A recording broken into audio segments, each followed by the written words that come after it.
Hello and welcome to Rajat TV. You're watching India's World with your host Rajat Kain. In this edition of the show, we'll discuss the takeaways from Union Finance Minister Nirmala Sitharaman's visit to US and especially her meetings at the IMF and the World Bank. Discussing the broad contours of world economy, Ms Sitharaman gave a call for action to reduce disruptions in economies around the world and exploring opportunities in the current scenario. She also stressed a new avenues in India after the historic move of slashing the corporate tax last month, which is seen by industry a big move to boost the economy. So what are the opportunities ahead for India and the world?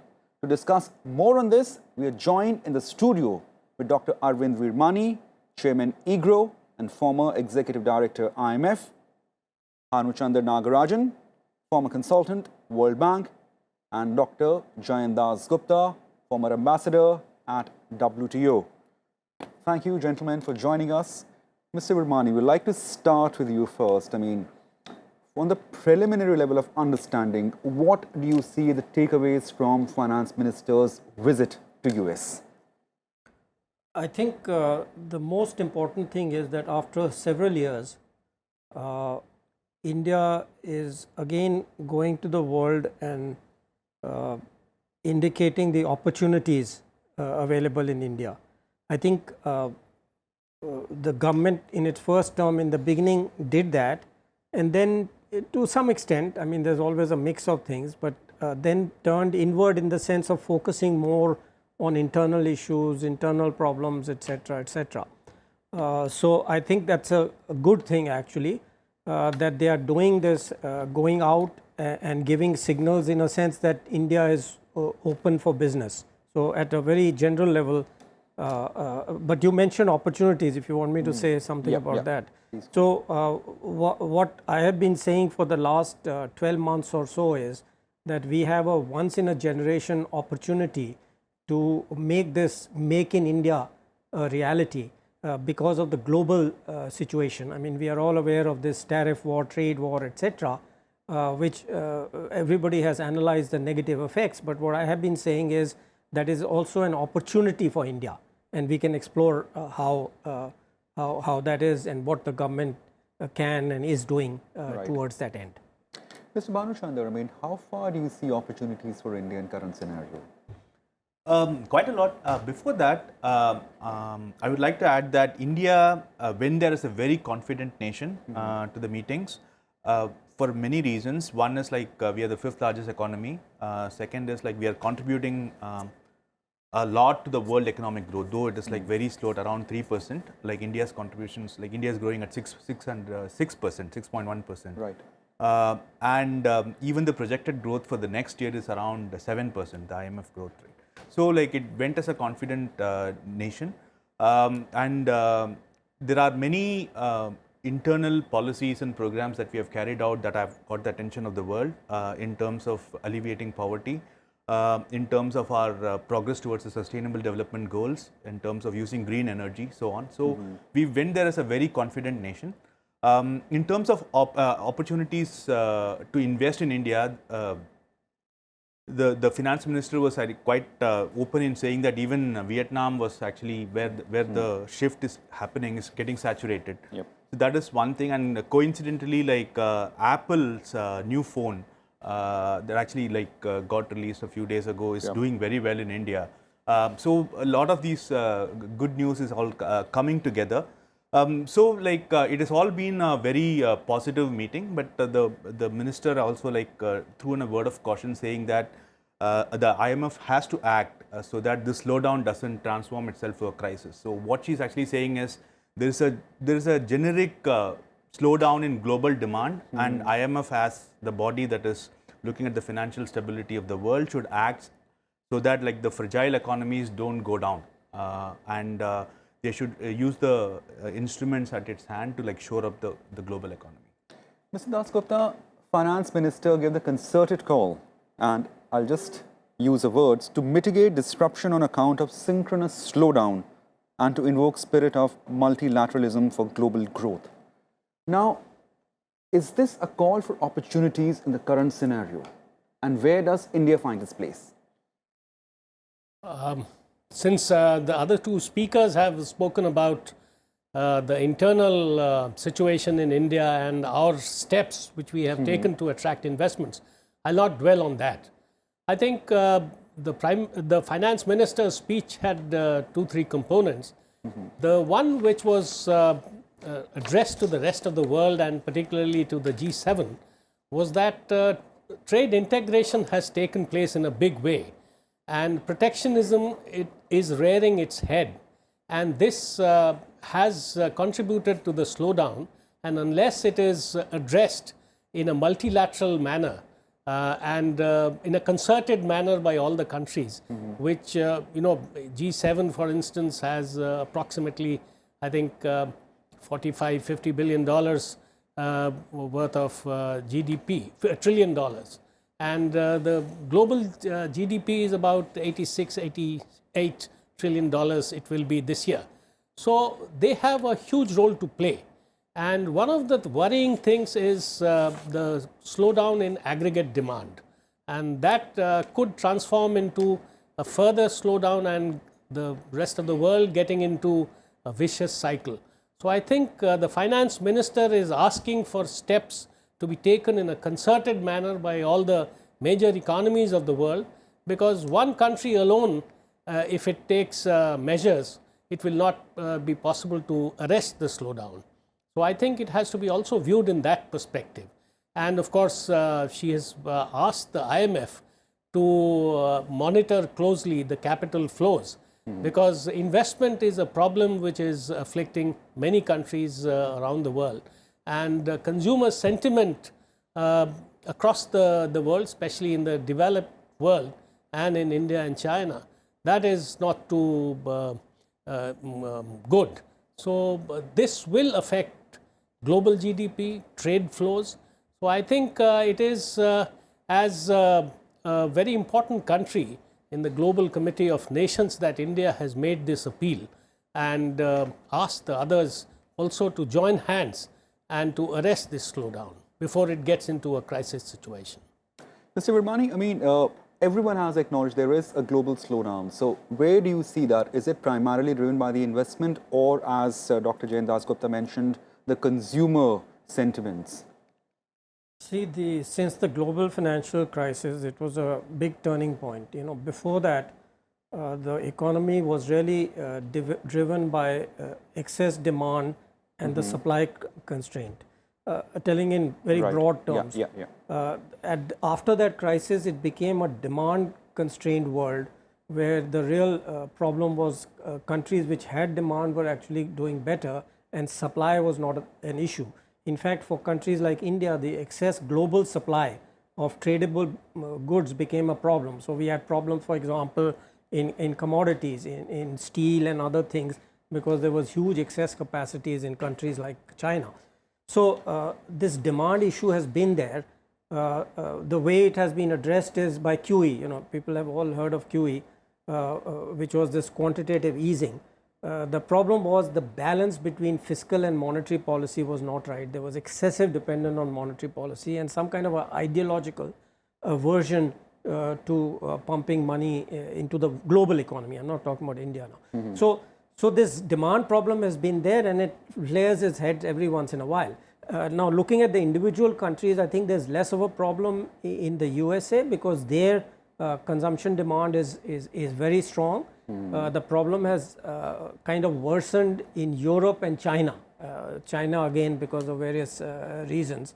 So there is clearly a demand constraint. So the issue is again coming back, which was there in the global financial crisis. Will European countries like Germany, etc., pump more fiscal things and link to infrastructure weaknesses, correcting infrastructure, etc. So the bottom line is, yes, there is a demand issue arising in Europe, China, and perhaps even Japan, less so in Japan, not in the USA. This, though unfortunately, I don't really expect, the global financial crisis was a big visible thing. What has been unfolding here is a kind of slow, painful evolution. So I doubt, frankly, to be a little pessimistic, whether countries will coordinate their response as they did in 2010 for a while. Right.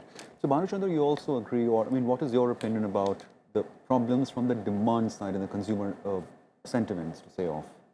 Yeah, basically there has been a slowdown in global demand, like Yep. what Mr. Virmani eloquently pointed out. If you look at the statistics, like from 2011 to 18, the share of the growth, the cumulative average annual growth rate of trade, global trade was around 4%.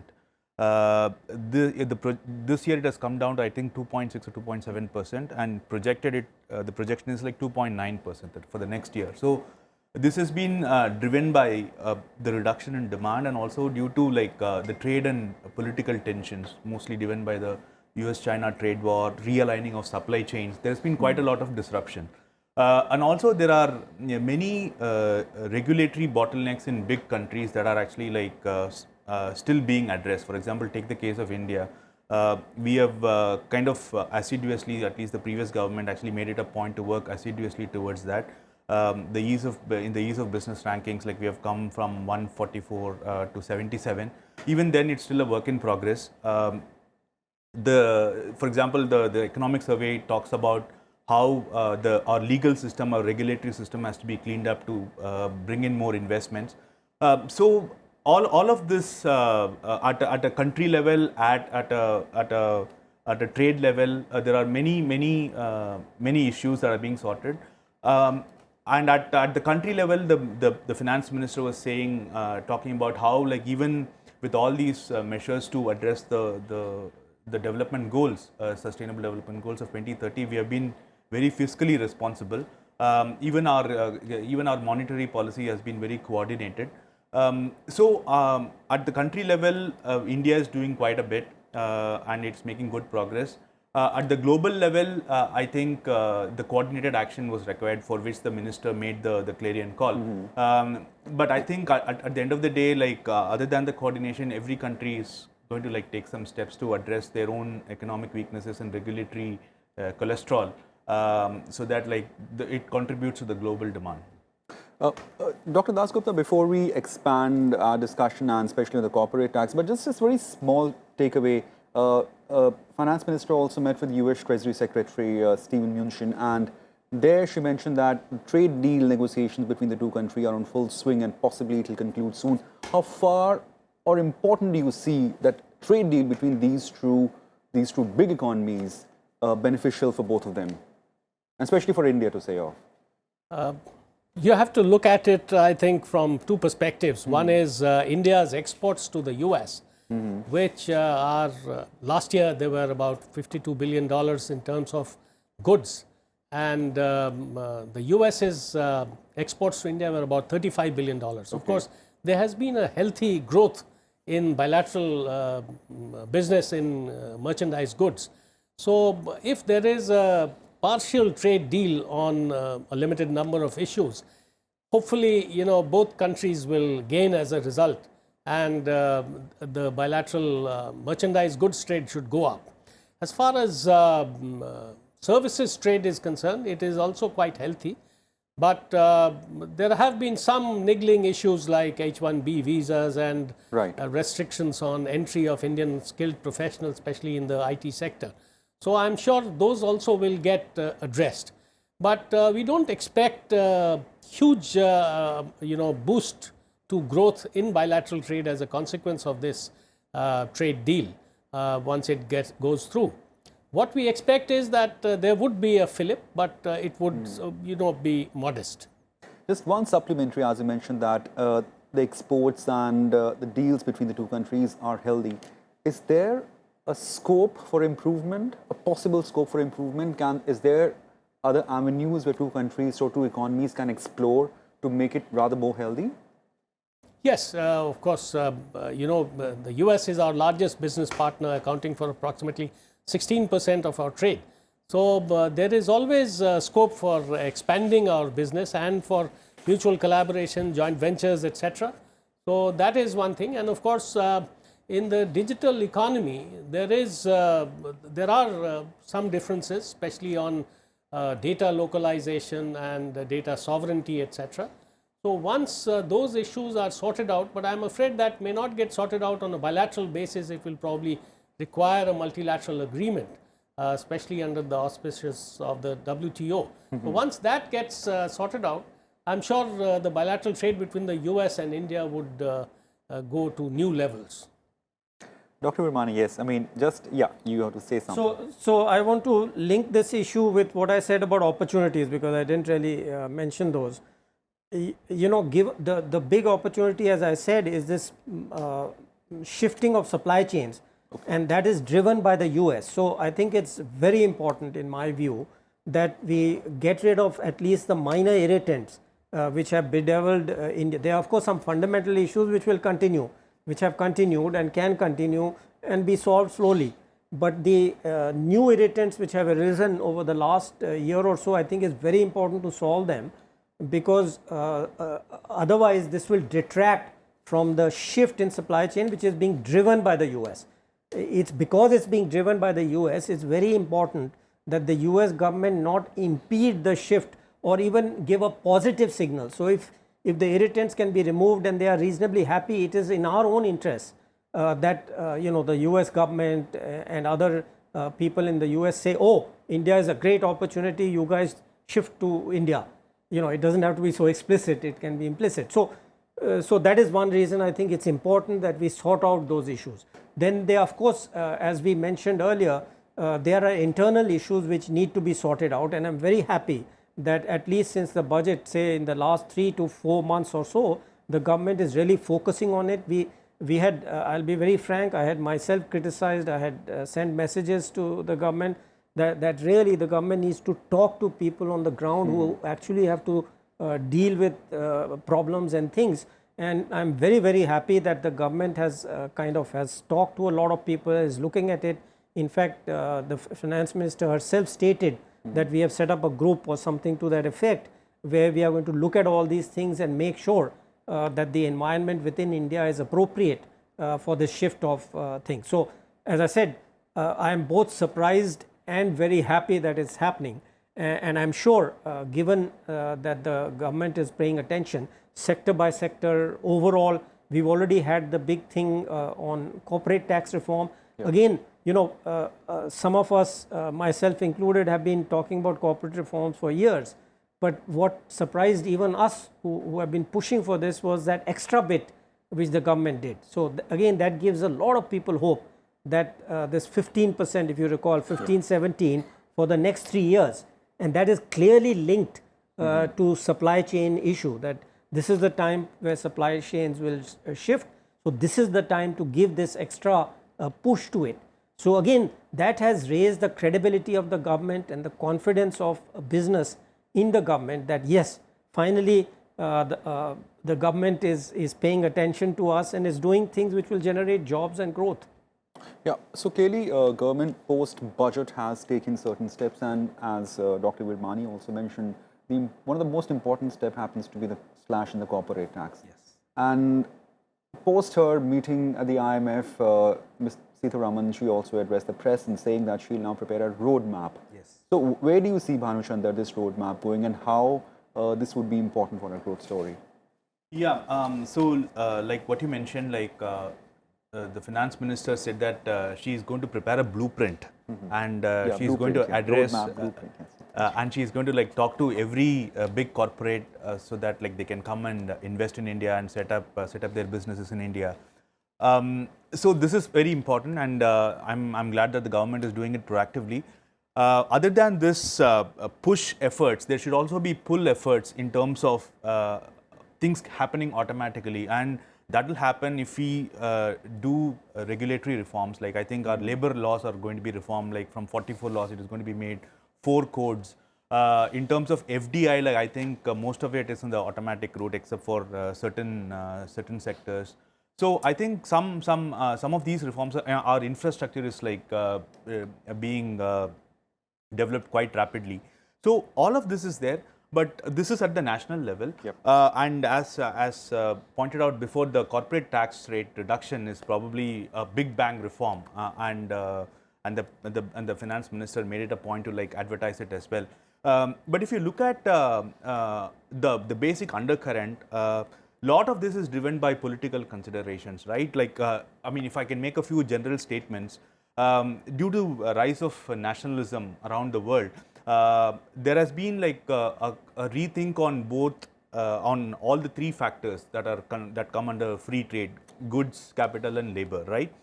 In terms of goods, actually, like because of the trade war that is going on, because of the issues in the US, the Rust Belt in the US, that is driving a lot of the trade politics around the world. In terms of labor, there are still visa restrictions.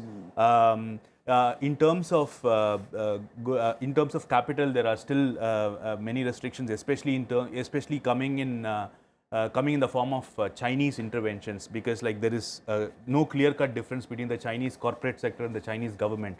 The Huawei issue was a classic example, right? So there's a huge distrust among Chinese investments in India, in Europe, in the US. There have been like now national security clauses that are actually being put on Chinese investments everywhere. So there's a huge amount of suspicion driven by political reasons that are impeding like free flow of investments. So I think all of these things will take time to solve. It's not that like suddenly like everybody says like we are okay with Chinese investments, etc., etc. So all of these factors are like big factors. They pose psychological threats to many electorates in many democracies. So it will take some time to get solved, but gradually, like certain reforms that the regulatory reforms, if they are carried out, I mean, there will be gradual progress and easing of trade barriers. You think our economy is looking inwards, you mean to say, and reforms are required to address that? Globally, if you look at it, like these are very general statements that I made. So, for Right. example, even in India, like we are still worried about Huawei investments. The protracted negotiations with RCEP is basically about whether China will flood our country with very cheap manufactured goods. There is no clause on service trade in RCEP. So all of these things, it is actually like they are theoretically against free trade, but they are done in national interest. Okay, so these conflicts are always there, and it will take time to get solved. So, Dr. Dasgupta, I mean, I will just an extension of the same discussion that I had with Banu. Are political factors also driving economies, and is there a roadmap required to address that? Like, is there a trust deficit on the count of looking inward? In our case, you know, we have globally, I'm asking, yeah. So every country has its own politics, which has a bearing on its economic policies. For instance, in the case of the US, there is a presidential election coming up next November. Right. And along with that, many seats of the houses of representatives and Senate will also come up for elections. So it is important for the US president, the incumbent, and for the two parties to position themselves to gain victory at the elections. Now, that having been said, in the case of India, we have a problem, and that has been, I think, identified, that we have been seeing very low, employment prospects vis-a-vis growth. So, many critics of the situation have said that it is jobless growth. It is not quite so. But it is true that the rate of creating employment is one of the lowest in decades. So we need to focus on that, and that would drive our economic policy in a big way. Of course, we have a very ambitious target of $5 trillion economy by 2024, with exports contributing about 1 trillion of that, and that will create employment. But we have to create the ecosystem for that. Logistics is a problem. Ease of doing business is a problem. High tax rates were a problem in attracting investments, not only from abroad, but domestic investments as well. So one of those has been addressed, and I think very well, because a tax rate of 15% for new companies with no exemptions, that I think is quite attractive, and it puts us on a par with the economies which have been attracting investments, like Vietnam and the other Southeast Asian economies. So one of them has been addressed. On the infrastructure front, I think the government has very ambitious plans of spending about $1.4 trillion over the next few years. Now, if we can't, spend it at one go, One of the things which the government could do is perhaps, this Mumbai-Delhi industrial corridor, for instance, that is coming up quite nicely, and there are 11 or so industrial zones in that area. Then there is the Sagarmala project, which will, reduce our dependence on roads and could help develop new ports as well, and special economic zones, which will be export oriented. So these could all attract investments and provide us with a lot of employment opportunities for our youth. So our policies will indeed have to look at these extremely important factors for our economic growth. Right. Yes. So very quickly, I think you're running out of time. Yes, but yes. What does the roadmap would do? One is to take stock. So we mentioned infrastructure. There has been progress, but the world actually doesn't know about it. When I started reviewing this thing, but really the government should do it because they have the resources. And there's been a huge improvement over the last 10 years, but there are also big gaps. So that's one example. Same with EODB. We've improved our World Bank ranking by whatever 70 ranks or something. But again, if you look at it carefully, there are areas where it has not improved, and we need to do that. So on systematically, one needs to go through each of the issues which have been raised: labor policy, land policy. All these things are known. So make a list, review how far we have come and where we want to go. So that would be the roadmap in my view, and it's absolutely necessary. Right, right. So thank you, gentlemen. We have to leave it here. Thanks for this detailed discussion. So clearly there are challenges ahead, but the government have a roadmap, or to say the economies around the world have to make a checklist of the roadmap ahead and how to counter this slowdown, as well as explore new avenues so as to bring economies back to trajectory of high growth. Thank you for joining us, and thank you for watching this edition of India's World on Rajya Sabha TV. Thank you.